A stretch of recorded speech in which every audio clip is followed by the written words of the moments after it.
సచివాలయం ముందు తెలంగాణ తల్లి విగ్రహ స్థానంలో రాజీవ్ గాంధీ విగ్రహాన్ని ఆవిష్కరించడాన్ని బీఆర్ఎస్ నాయకులు వ్యతిరేకించారు. ఈ సందర్భంగా నారాయణపేట జిల్లా మక్తల్లోని మాజీ ఎమ్మెల్యే చిట్టెం రామ్మోహన్ రెడ్డి నివాసంలో తెలంగాణ తల్లి చిత్రపటానికి పాలాభిషేకం చేశారు. కార్యక్రమంలో స్థానిక ప్రజా ప్రతినిధులు, బీఆర్ఎస్ శ్రేణులు పాల్గొన్నారు.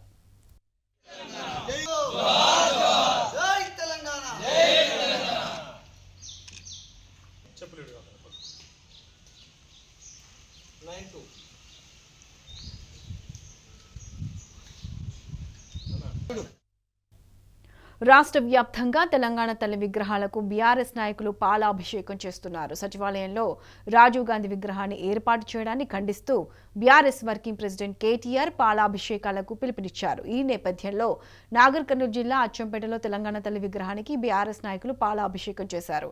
ఢిల్లీ పెద్దల మెప్పు కోసం రాజీవ్ గాంధీ విగ్రహం ఏర్పాటు చేయడానికి కార్యకర్తలు మండిపడ్డారు. ప్రజా వ్యతిరేక కార్యక్రమాలు చేపడితే తెలంగాణ ప్రజలు కాంగ్రెస్ ను రాజకీయంగా బొంద పెడతారని హెచ్చరించారు.